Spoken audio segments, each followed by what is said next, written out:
থানা রোড থেকে বেরিয়ে গাড়ি হাইওয়ে ধরে এগিয়ে যাচ্ছে। পুরো রাস্তা তুনা এবং ইনশিয়া চুপচাপ ছিল।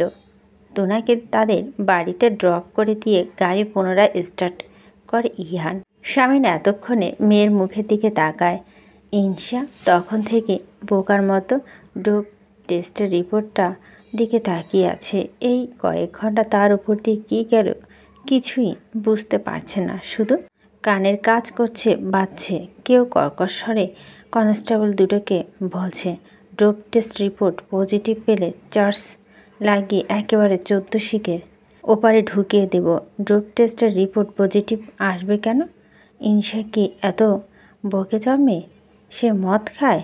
ওই লোকটা এমনভাবে বলছিল, ইনশার আচরণকে মনে হয়েছে ইনশা ড্রাগ। ইনশার কথা শুনে মাতাল মনে হয়েছে তো বকাটে ছেলেদের মতো পিছু নিল তো অমন কটু কথা তো শুনবেই। ওই লোকটা দোষ নেই, সিভিল পোশাকে আসামি ধরে।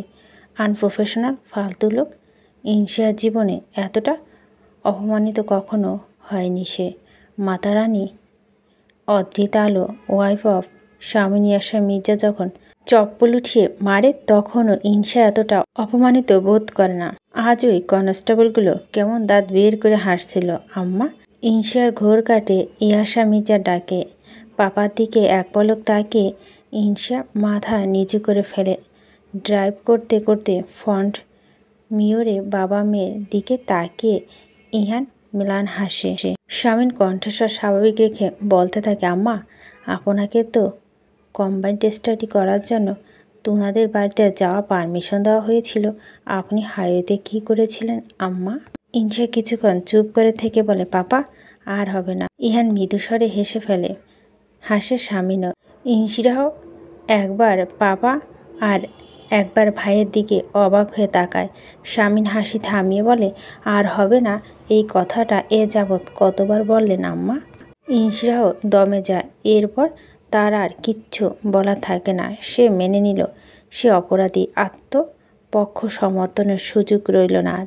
শামিন মেয়েকে বলতে থাকে, পড়াশোনা মন নেই আম্মা, আপনার অসুবিধা নেই, স্বামীর বাড়িতে পাঠিয়ে দেব পাপা। ইনশা তেতে ওঠে। ইহান গম্ভীর কণ্ঠে বলে, আওয়াজ নিচে ইসি, কখনো একটা ধমক দেই না তো তোকে, তাই ভাবছি যা খুশি করবি। ইরফানের সাথে কাল থেকে অফিসে বসবি, পাশাপাশি ঠেলে ঠেলে গ্র্যাজুয়েশন কমপ্লিট করলেই হবে। এনাফ হয়েছে। ইনশা মুখ ভার করে বসে থাকে। শামিন মেয়েকে এক হাতে কাছে টেনে মাথা হাত বুলিয়ে দিতে দিতে বলে, আচ্ছা পাঠাবো না স্বামীর ঘরে, আপনার স্বামীকে আমাদের বাড়িতে আনবো, ঠিক আছে আম্মা? ইনশা হেসে ফেলে। হাসে ইহানও। ড্রাইভ করতে করতে আফসোস করার ভঙ্গিতে বলে, বড় বাবা ওরা এত দ্রুত বড় হচ্ছে কেন? আমরা ওদের শ্বশুরবাড়ি পাঠিয়ে কিভাবে থাকবো? ইনশিয়া মাথা নিচু করে ফেলে। স্বামীর মেয়ের মুখের দিকে তাকায়। বেরিয়ে যায় একটা দীর্ঘশ্বাস। সবসময় নিজের শ্বশুর শ্রদ্ধেয় মরহুম আতাউর আলমের নিজের কন্যার প্রতি ইমোশন নিয়ে সময় সময় মজা জড়ানো শামিন ইয়াসা মির্জা হয়তো সময় হয়ে এসেছে হাড়ে হাড়ে টের পাওয়ার। মেয়ে সন্তানের পিতা হলে কেমন লাগে। দেখতে দেখতে 25-এ পা দিয়েছে মেয়েটা। আর কতদিন? আর তো মাত্র অল্প কিছুদিন, নয়তো তারও একটু বেশি দিন। আজীবন তো পারবে না মেয়েকে কাছে রাখতে। এত আদরের মেয়েকে তুলে দিতে হবে অন্য কারোর হাতে। প্রসঙ্গ পাল্টে শামিন মেয়েকে বলে, এসপি বেশি বকাবকি করেছে? ইনশা মাথা নাড়ে। কি বলেছে? কি বলে বকেছে? সো কল পাপা কি পড়ি? ইহান হাসে। শামিনও হেসে বলে, কিন্তু এটা তো সত্যি কথা, তুমি তো তোমার পাপারই পড়ি। এটা কি গালি না? এটা গালি পাপা, তুমি বুঝবা না। ইনশা কাট কাট গলায় জানালার দৃষ্টি দিয়ে থাকে। গাড়ি হাইওয়ে থেকে আবাসিক এরিয়া ঢুকে পড়ে। ইনশা পাপার কাঁধে মাথা রেখে ধিমি আওয়াজ বলে, পাপা? জি আম্মা। পাপা মামা জানে? না, বড় মা জানে না তুই অসুস্থ বলে বুঝ দিয়ে আমি আর বড় বাবা এসেছি। বাড়ি ফিরে চুপচাপ ঘরে ঢুকে দরজা লাগিয়ে ঘুমিয়ে পড়বি। ভারী কি ভাব ইহানের স্বরে। ইনশিয়া হাই তুলতে তুলতে বলে, তুমি খুব ভালো দাদান, পৃথিবীর সব থেকে ভালো দাদান, পৃথিবীর সব থেকে সুন্দর মনের মেয়ে যেন তোমার বউ হয়। ইহান বোনের কথায় কোনো পাত্তা না দিয়ে গাড়ি শান্তিনীরে গেটে ভিতরে ঢোকায়। স্বামীন মেয়ের কথায় জবাবে বলে, সেটাই, পৃথিবীর সবচাইতে সুন্দর মনের মানুষগুলো যেন আমার ছেলে মেয়েগুলো জীবনে আসে। ইহান গাড়ি থামিয়ে স্বামীনের দিকে তাকায়, বলে, যেমন তুমি এসেছিলে বড় মায়ের জীবনে জোর করে। হ্যাঁ, তুইও মানিস আমি ভালো মনের মানুষ, শুধু তোর বড় মাই স্বীকার করতে চায় না কখনো। ইনশা হাই তুলতে তুলতে বলে, বাদ দাও তো মাম্মার কথা, মাম্মা একটু বেশি বোঝে, একটু বেশি বাড়াবাড়ি করে। স্বামীন হেসে বলে, ঠিকই বলেছেন আম্মা, আপনার মাম্মা একটু বেশি বোঝে, বেশি বাড়াবাড়ি করে, কিন্তু তার ওই বেশি বোঝা বাড়াবাড়ি করার কারণে সে আপনার মাম্মা, ভুলে যাবেন না। ইনশা হেসে একটা গভীর নিঃশ্বাস ফেলে বিড়বিড় করে বলে, থ্যাঙ্কস আল্লাহ, মাম্মাকে বেশি বোঝান, বেশি বাড়াবাড়ি করার তৌফিক দেওয়ার জন্য। মামা পরিবর্তনের অন্য কোনো মহিলা আমার মাম্মা হলে ঠিক জানতো না। স্বামিনী আশা হেসে ফেলে মেয়ের কথা শুনে। ইহান তাজোয়ার বোনের কান ধরে বলে, চল বুড়ি, ইয়ানা থেকে কম দুশ্চিনস তুই। স্পোর্টস ক্লাবের প্রীতম আজ অনেক দিন পর পা রাখলো। কর্মজীবনে ব্যস্ততা বাড়তেই আর আসা হয় না এদিকটায়। প্রেসিডেন্ট হিসেবে যতটুকু দায়িত্ব ততটুকু পালন করে। লোকে ফার্স্ট বেঞ্চে মেধাবী ছাত্র প্রীতম হাসানকে পড়ুয়া নিবিড় ঠান্ডা মানুষ হিসাবে জেনে এসেছে ছোট থেকেই। আদতেও তাই, প্রীতম মনে প্রাণে একজন জেন্টলম্যান, যতক্ষণ পর্যন্ত কেউ তাকে রাগিয়ে না দেয়। এই শহরে প্রীতমের কেটেছে 8 বছর। 4 বছর হলো প্রেরণাদের নিয়ে এসেছে। এখানে নিজেকে বেশ খাপ খাইয়ে নিয়েছিল প্রীতম। শুধু ইরফান মির্জা নামের বড়লোকের বকে যাওয়া একটা ঘাড় বাঁকা ছেলে ব্যতীত প্রীতমের লাইফে কোনো প্রবলেম নেই। তবে প্রচলিত কথায় আছে, প্রবলেমের মতো একটা প্রবলেম থাকলেই যথেষ্ট। ইরফান হচ্ছে সেই ধরনের প্রবলেম। কোথাও থেকে হুট করে হাট চলে এলো প্রীতমের সাথে লাগে, ঠিক যেমন এই স্পোর্টস ক্লাবে হঠাৎ দেখা দুজনের। অবশ্যই নির্দিষ্ট দূরত্ব বজায় রেখে নিজেদের গ্যাংয়ের সাথে আলাপচারিতায় ব্যস্ত তারা। 1 কি 2 বার চোখাচোখি হলো, বিশেষ পাত্তা দেয়নি কেউ। দুজনের বড় ভাই আর বোনদের শাসন আমলে নিয়েছেন, তাই বোঝা যাচ্ছে। ভলিবল কোর্টে প্রীতম যখন ম্যাচ শুরুর আগে দলকে ইনস্ট্রাকশন দিচ্ছিল, ঠিক তখনই ইরফানের কোর্ট থেকে একটা বল এসে প্রীতমের গায়ে পড়ে। বলটা ধরে ফেলে প্রীতম চেষ্টা করে নিজেকে যথাসাধ্য শান্ত রাখতে। সে আর কোনো ঝামেলা বাঁধাবে না। ঘুরে তাকায় ইরফানের দিকে। ইরফান মির্জা তার দিকেই তাকানো, তার ঠোঁটের কোণে তাচ্ছিল্যের হাসি। প্রীতম বরফ ঠান্ডা গলায় বলে, হোয়াট, শোন, তোর সাথে আমার কোনো লেনাদেনা নেই, লিভ মি অ্যালোন। রিম্পি, ব্যাপারটা তো মিটে গেছে, এখন আবার কি সমস্যা তোর? এই স্পোর্টস ক্লাবে, তাই তো? ও কেহ না, আমি আমার প্রেসিডেন্টের পদ থেকে অব্যাহতি নিয়ে নিলাম। আজ থেকে তুই এই ক্লাবের প্রেসিডেন্ট। ইরফান তাকিয়ে আছে, তার কোনো ভাবান্তর নেই। প্রীতম দাঁতে দাঁত চেপে বলে, তবুও বলছি, লিভ মি অ্যালোন। আমার তো মতো বড়লোক বাপ চাচা নেই, আর না আছে পাওয়ারফুল বড় ভাই। তুই কেন আমার পিছনে পড়ে আছিস? প্রীতমকে থামিয়ে জামি বলে উঠে, এই প্লিজ ছাড় তো ওকে, চল আমরা টুর্নামেন্ট শুরু করি। সেটা ওকে নিয়ে আমার মাথা ব্যথা নেই, বড়লোকে জিততি ছেলে। প্রীতম তার দলের কাছে ফিরে যায়। ইরফান টান হয়ে তখনও দাঁড়িয়ে তীক্ষ্ণ দৃষ্টিতে প্রীতমকে দেখেছে। তার গ্যাংয়ের লিকসন বলে উঠে, কি কথা বাপরে, সবসময় সব স্থানে তোকে হারিয়ে বলে তোর সাথে আমার কোনো লেনাদেনা নেই।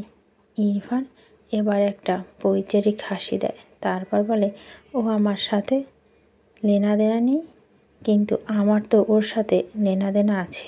23 বছর আগে রেডিও স্টেশন রোডে ইহান, তাজ আর মির্জা যখন তার বড় বাবার সাথে ঘুরতে বের হতো তখন জায়গাটা এরকম শুনশান থাকতো। আজও ঠিক সেরকম রাস্তাটা। এত বছর সব কিছু পাল্টেছে, সরকার পাল্টেছে, শাসন পাল্টেছে, গোটা দেশটা পাল্টেছে। পাল্টানি শুধু বড় শহরের এই রাস্তাটা। ইহানের BMW এই রাস্তা দিয়ে যখনই যায় তখনই ছোটবেলার কথাগুলো মনে পড়ে ইহানের। মাম্মা পাপা থেকে ইহান বড় বাবার কোল ঘেঁষা ছিল বেশি। বড় বাবা সাথে কত সময় কাটিয়েছে এই রাস্তায় তাকে নিয়ে বড় বাবা ঘুরত। শহরের পশ্চিম থেকে 30 কিলোমিটার প্রশস্ত এই রাস্তাটা চলে গিয়েছে সোজা এয়ারপোর্টের দিকে। অন্তর তখন থেকে তার ভাইকে একটা কথা বলার চেষ্টা করেছে। একটা পেটে আসছে কিন্তু মুখে আসছে না। বেমালুম ভুলে গিয়েছে ইদানিং পার্টির কাজে চাপে এমনটা হচ্ছে। ইহান আর চোখে এক পলক অন্তরের দিকে তাকিয়ে গুরুগম্ভীর স্বরে বলে, সমস্যা কি? সেটাই ভাই, সমস্যা কি সেটাই বুঝতে পারছি না। আপনাকে একটা ইম্পর্ট্যান্ট কথা বলতে চাই কিন্তু মন করতে পারছি না। আচ্ছা, যখন মনে পড়বে তখন বলিস। ভাই, মনে পড়েছে। তোষা আপু আজ আমাকে টেক্সট করেছে। আকস্মাৎ গাড়ি ব্রেক কষে ইহান। অন্তর হতচকায় ইহানের দিকে তাকিয়ে দেখতে পায় বড় বড় নিঃশ্বাস নিয়ে স্টিয়ারিংয়ের দিকে দৃষ্টিপাত করে রেখেছে সে। ওই পাথর কঠিন মানুষটা হঠাৎ যেন আরও কঠিন হয়ে গিয়েছে। অন্তর একটা ফাঁকা ঢোক গিলে বলে, ভাই ব্লো খার।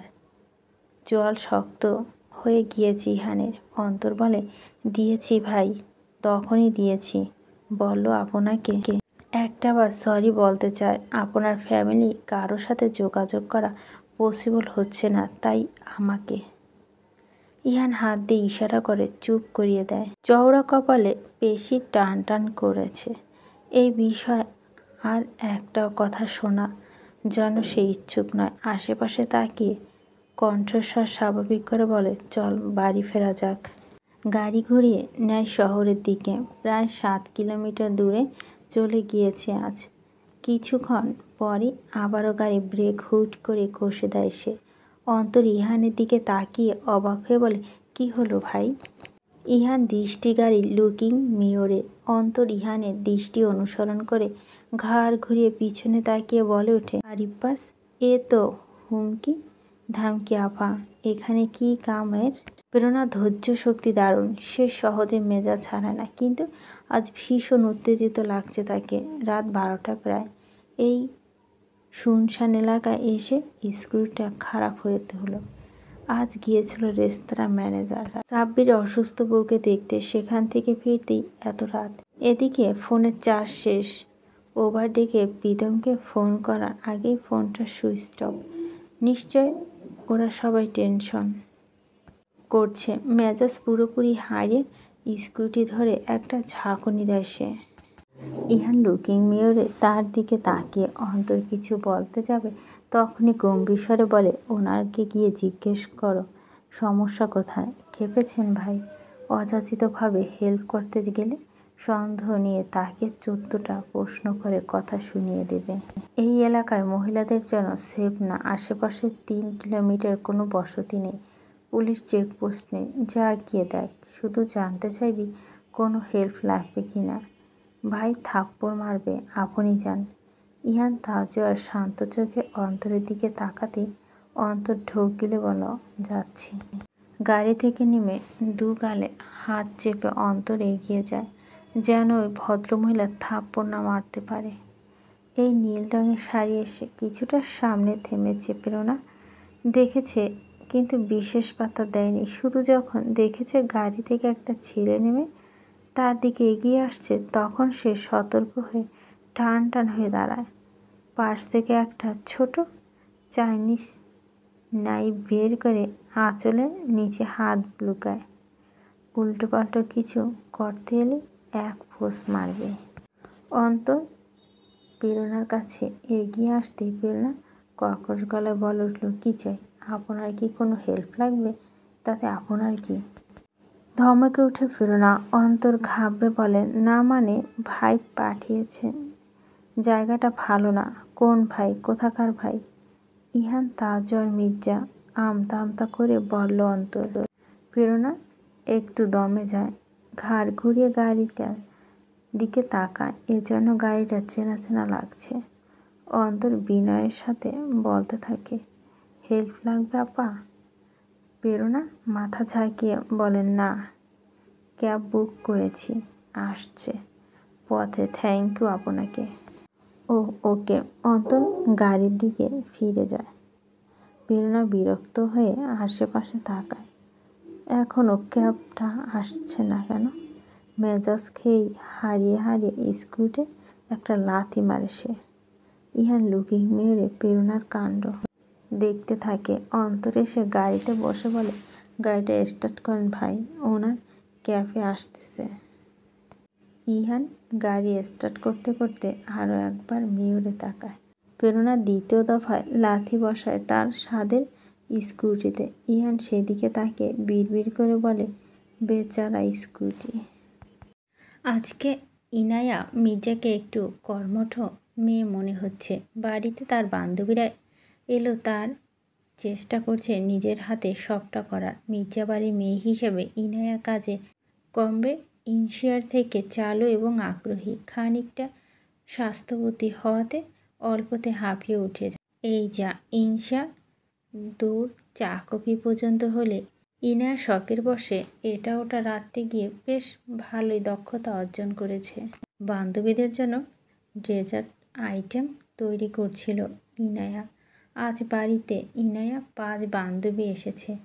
মধ্যাহ্নভোজনের ঝামেলা চুকিয়ে সবাই দোতলায় উঠেছে।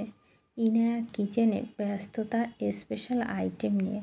রান্নাঘরে আলো ঢুকে বারবার বলছে সে করে দিবে, কিন্তু ইনায়া রাজি হয় না। দুপুর তখন 2টো। ইনশা হাই তুলতে তুলতে কিচেনে আসে। সারা রাত না ঘুমিয়ে পড়াশোনা করে সকাল থেকে দুপুর পর্যন্ত ঘুমিয়েছে সে। ফ্রিজ থেকে একটা গ্রিন আপেল বের করে কামড় বসিয়ে লোয়ার কিচেনে ক্যাবিনেটের ওপর বসে পড়ে। আলো নিজের মেয়ের দিকে তাকিয়ে বলে, ছোট বোনের থেকে শেখ, কত কাজ জানে, তোর লজ্জা করে না এসব দেখলে? লজ্জা? মামা লজ্জা কেন হবে? কাজ জেনেই মুটি কয়টা মেডেল পেল বলো তো? ইনায়া আপুর দিকে রাগি চোখে তাকায়। ইনশিয়া হেসে বোনের গাল টেনে দিয়ে বলে, আমার অ্যাংরি বার্ড।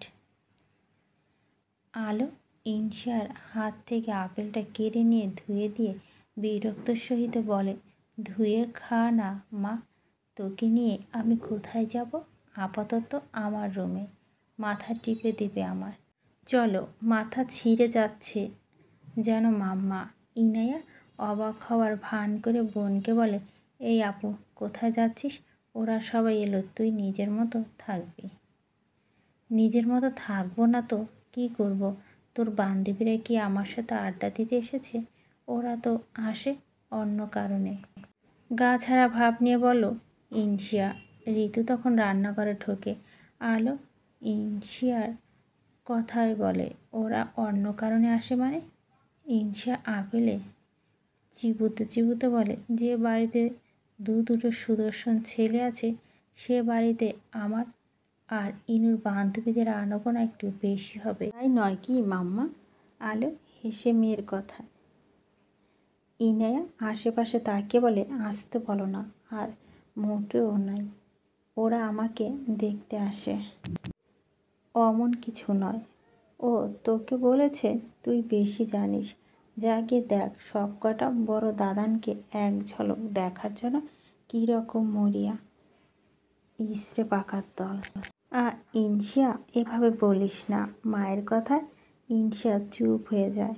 ঋতু ইনশিয়ার দিকে তাকিয়ে বলে, মেয়েগুলো আমার ছেলেদের দেখার জন্য আসে? মেজমা, যাও গিয়ে দেখো কোনটা পছন্দ হয়। মোট 5 জন এসেছে, ওদের মধ্যে থেকে ফটাফট 2 জনকে পছন্দ করে ফেলো। ইনায়া তার আপুর কথায় বিরক্ত হয়, কপাল কুঁচকে তাকিয়ে আছে। ইনশিয়ার বোনকে বলে, বিশ্বাস হয় না তো? যা গিয়ে দেখ, দাদানকে চোখ দিয়ে গিলে খাচ্ছে সব কয়টা, যা। ইনায়া মুখে চবর্গীয় শব্দ করে ডেজার্টের ট্রে নিয়ে দোতলায় উঠতে থাকে। ইনশিয়া হাসছে। আলোর মেয়ে মুখের দিকে তাকায়, মাথায় হাত বুলিয়ে বলে, কি অবস্থা করেছিস নিজের? দূর, এত অগোছালো। একটু পরিপাটি হয়ে থাকলে কি হয় তোর? একটু ক্রিম লাগাতে পারিস তো মুখটা? তো একটু ফেস ওয়াশ দিয়ে ধোয়া যায়। সবসময় ছেলেদের মতো হাব ভাব। যা, তেলের বোতল নিয়ে আয়। চুলগুলো ঝাউবন হয়ে গিয়েছে। শান্তিনীরের পুরনো দালানের সাথে সংযুক্ত নতুন একতলা ভবনের ছাদে বিশাল বড় সুইমিং পুল। ইহানের যখন 14 বছর বয়স, ইরফানের 8, ইনশিয়ার 7 আর ইয়ানার খুব ছোট তখন। স্বামী এই সুইমিং পুলটা করেছিল ছেলে মেয়েদের জন্য। পুরনো ভবনের দোতলায় লিভিং রুমে সংলগ্ন পুরনো বারান্দা দিয়ে নতুন দালানের ট্রেসে প্রবেশপথ। আজ ছুটির দিন। ইহান তাজওয়ার সকাল থেকে বাড়িতে। অবশ্য বাড়িতে সে নিজের মতোই থাকতে পছন্দ করে। সব ছুটির দিনগুলো দুপুরে কাটে তার সুইমিং পুলে। পুল সাইডের একটা টেবিল থেকে ওয়াচটা খুলে সময় দেখে ইহান। দুপুর 2:15। 1 ঘন্টা সুইমিং করার পরিকল্পনা তার। ওয়াচটা রেখে টেবিলের ওপর থেকে ডাবের পানির গ্লাসটা তুলে চুমুক বসায় ইহান। গ্লাসটা খালি করে টেবিলে রেখে কিছু ফ্রি হ্যান্ড এক্সারসাইজ করতে থাকে সে। পুরানো দালানের দোতলা বারান্দার দরজা আড়াল থেকে 5 জোড়া চোখ উৎসুক নজরে দেখছিল ইহান তাজওয়ারের মির্জাকে। ইহানের প্রত্যেকটা স্টেপ একটা করে হার্টবিট মিস করে ফেলছিল তরুণীর দল। নিধি নামে মেয়েটা বুকে হাত চেপে ধরে রূপসীর কাঁধে মাথা এলিয়ে অস্ফুটে বলো, ভাই আমাকে ধর, আমি পড়ে যাব। 5 জোড়া চোখ বিস্ময়। কাছ থেকে লোকটাকে এভাবে দেখেনি কখনো। সবসময় পাঞ্জাবি অথবা শার্ট দেখেছেন, আজ টি শার্ট আর 3/4 প্যান্টে অমন ইস্পাতের মতো ধীর লম্বা পুরুষটি তাদের দৃষ্টি আটকে রেখেছে নিজের থেকে। এক অদম্য কৌতূহল তাদের চোখে মুখে লোকটাকে নিয়ে। ফ্রি হ্যান্ড এক্সারসাইজ শেষে ইহান পুলে নামার প্রস্তুতি নেয়। গায়ে ধূসর রঙের টি শার্টটা খোলার নিমিত্তে পেটের দিক থেকে কিছুটা উপরে তুলতেই দরজার আড়ালে দাঁড়িয়ে থাকা তরুণীদের মুখে হাঁ হয়ে যায়। তখনই পিছন থেকে ইনায়া হতভম্ব হয়ে বলে, তোরা এখানে? 5 জন তরুণী হতচকিয়ে যায়। রুশপি দরজার পর্দা সহ কেঁপে উঠে হুড়মুড় করে নিচে পড়ে যায়। তার গায়ের সাথে এলিয়ে থাকা নিধি পড়ে তার গায়ের ওপর। তৎক্ষণাৎ রূপসী আর্তনাদ করে উঠতে ইহান ঘুরে দাঁড়ায়। টি শার্টটা কেবল সে খুলতে নিচ্ছিল। থেমে গিয়ে বারান্দার দরজার দিকে ঘুরে তাকাতে সে হতভম্ব হয়ে নিজের পেট ঢেকে ফেলে।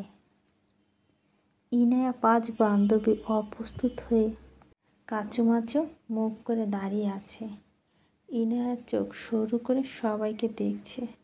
তার মানে আপু যা বলেছে সবই সত্যি। সব কয়টা তার বড় দাদানের দিকে কুনজর দেয়। ইহান চোখ বড় বড় করে বাচ্চা বাচ্চা মেয়েগুলোকে দেখতে থাকে। কিছু মুহূর্তের পর রাশভারী কণ্ঠে গম গম করে উঠে, কি সমস্যা বাচ্চারা? কথাটা ধমকের মতো লাগলো তাদের কাছে। 5 জন শুধু মাথা নেড়ে বুঝিয়ে দেয়, কিছু না। ইনশিয়ার মাকে ঝাপটে ধরে দাঁড়িয়ে আছে আলো। মিছিমিছি বিরক্ত হবার ভান করে বলে, ছাড় না মা, হাতে অনেক কাজ। তো এইমাত্র বলে কেন মাথায় তেল দিয়ে দিতে চাও? তখন কাজ ছিল না, যা এখন পড়তে বস। অলস দুপুর। ইনশিয়ার মাকে জড়িয়ে ধরে তার মেজো মায়ের সাথে কিচেনে টুকটাক কথাবার্তা বলছিল। হঠাৎ করে কলিং বেল বেজে উঠতেই আলো বলে, যা তো, বাবা এলো বুঝি, যা গিয়ে দরজা খুলে দে। ইনশা এগিয়ে যেতেই আলো তেতে উঠে বলে, এই গায়ে ওড়না কই তোর? ওড়না জড়িয়ে নে। ঈশা যেন মায়ের কথা শুনলই না। গায়ে একটা ওভার সাইজে পুরনো টি শার্ট, যাতে বেশ কয়েকটা ফুটো হয়েছে। ঈশার বাড়িতে এসব পরে আরাম পায়। জামা যত পুরানো, আরাম তত বেশি। টি শার্টের সাথে একটা অ্যাংরি বার্ডের কার্টুন আঁকা ঢোলা ট্রাউজার পরিহিত। মাথার চুলগুলো এলোমেলো, সকাল থেকে চিরুনি বসায়নি চুলে এমন মনে হচ্ছে। চোখের নিচে কালি, মাথা চুলকাতে চুলকাতে আর হাই তুলতে তুলতে গিয়ে সদর দরজা খুলে দিয়ে হাই পাপা। ঈশার মুখে হা হয়ে গিয়েছে। স্বামীন মেয়েকে দেখে হকচকা। ঈশা মুখ হা করে এক পলক পাপাকে দেখে আর এক পলক পাপার পাশে দাঁড়িয়ে থাকা মানুষটাকে দেখে। কিছু মুহূর্ত তিনজন তিনজনের দিকে বোকার মতো তাকিয়ে থাকে। তারপর ঈশা দৃষ্টি ঘুরে নিজের দিকে তাকাতে এক লাফে 3 পা পিছিয়ে যায়। মঈন ফরাজি ততক্ষণে দৃষ্টি নামিয়ে নিয়েছে। স্বামীন তার কন্যা পাগলি বেশ দেখে ভীষণ হতাশ। না একটু রূপচর্চা করবে, না একটু পরিপাটি হয়ে থাকবে। ঈশা আবারও মাথা তুলে মঈন ফরাজির দিকে তাকিয়ে চোখ মুখ কঠিন করে ফেলে। স্বামীন নিচু গলায় মেয়েকে বলে, আম্মা জায়গা দিন, আমরা ভিতরে ঢুকবো। বাবার কথা ঈশা এক লাফে লবি থেকে সরে দেয়ালের পাশে দাঁড়ায়। স্বামীন মঈনের দিকে তাকিয়ে বলে, এসো বাবা। মঈন ফরাজি চুপচাপ মাথা নিচু করে স্বামী আসা মির্জা পিছু পিছু অন্দরমহলে প্রবেশ করতে ঈশা নিজের দিকে আবারও তাকায়। তার লজ্জা মাটির সাথে মিশে যেতে ইচ্ছে করছে। কিছুক্ষণ থ মেরে দাঁড়িয়ে থেকে এক দৌড়ে সিঁড়ি বেয়ে দোতলায় চলে যায়। ইনায়া 5 বান্ধবী ইহানের কঠিন দৃষ্টি থেকে সরে দাঁড়ানোর জন্য ছটফট করছে। লোকটা যতটা সুদর্শন ততটাই কড়া শুনেছে তারা। ইনায়া সবাইকে তাড়া দিয়ে বলে, এখানে কি করছিস? আর রুমে আয়, আমি ডেজার্ট নিয়ে আসছি। 5 জন চুপচাপ লজ্জিত ভঙ্গিতে হেঁটে ইনায়ার ঘরের দিকে যেতে নেয়। ইহানে গিয়ে ধাপ করে বারান্দায় দরজা আটকে দেয়। তারপর টি শার্ট খুলে পুলে নামে। আমার মা বলেছিল, খোকা তুই প্রেম করিস না, ভালো ছেলেদের কপালে ভালো মেয়ে জোটে না। হেরে গলায় গাইছিল ইরফান মির্জা নিজেই নিজের অদ্ভুত একটা সুরের লাইন দুটো বারবার রিপিট করছে। পুরুষালিতে কর্কশ কণ্ঠস্বর। দোতলার ছাদে সিঁড়ির কাজটা ভারী হয়ে উঠেছে। ধূপধাপ আওয়াজ হচ্ছে সিঁড়িতে। গানটা গাইতে গাইতে ছাদ থেকে দোতলায় নেমে ইরফানের মির্জা সিঁড়ির নিচে ধাপে পা রাখতে সে মুখোমুখি হয় ইনায়ার 5 বান্ধবীর। এবার তাদের মুখ আরও বড় হা হয়ে যায়। ইরফানের অবস্থা আরও বেহাল। সে শুধুমাত্র একটা ব্রাউন রঙের 3/4 প্যান্ট পরে আছে। দুহাত প্যান্টের পকেটে ঢুকিয়ে রেখেছে। শরীর আর একটা সুতোও নেই, তাই থ মেরে দাঁড়িয়ে আছে। ইনায়া প্রচণ্ড বিরক্ত হয়ে পিছন থেকে তার বান্ধবীদের বলে, এই তোরা রুমে ঢুকবি? দ্বিতীয়বারের মতো লজ্জিত হয়ে সবাই ইনায়ার রুমে ঢোকে। ইরফান কপাল কুঁচকে তাকিয়ে আছে সেদিকে। ইনায়া নিচু স্বরে দাঁতে দাঁত চেপে মেজো দাদানের বলে, দাদান প্লিজ 1 ঘন্টা একটু নিজের রুমে ঢুকে দরজা বন্ধ করে বসে থাকতে পারবে? ইরফান গম্ভীর কণ্ঠে বলে, কেন তোর কথায়? ইনায়া ভীত হয়ে বলে, আচ্ছা রুমে ঢুকে বসে থাকতে হবে না, আলমারিতে অনেকগুলো টি শার্ট আছে, একটা বের করে পরো প্লিজ। কথাটা বলে ইনায়া ঘরে ঢুকে পড়ে। ইরফান নিজের দিকে তাকায়। এতক্ষণে সে বুঝতে পারল ওই মেয়েগুলো ঢ্যাপ ঢ্যাপ করে তাকে তাকিয়ে ছিল কেন। সে বাঁকা হেসে বিড়বিড় করে বলে, হিসকে পাকার দল। তারপর আবারও গান গাইতে গাইতে হেলে দুলে নিজেদের রুমের দিকে যায়। আমার মা বলেছিলেন, খোকা তুই প্রেম করিস না, ভালো ছেলেদের কপালে ভালো মেয়ে জুটে না। আলো স্বামীটাকে রান্নাঘর থেকে বেরিয়ে আসে। এসে স্বামীর সামনে দাঁড়াতে অবাক হয়। স্বামীর পাশে শুধুই সুন্দর চোখের পুরুষটি দেখে স্বামীর দিকে জিজ্ঞাসু দৃষ্টিতে তাকায়। স্বামী হেসে বলে, চিনতে পারলে না?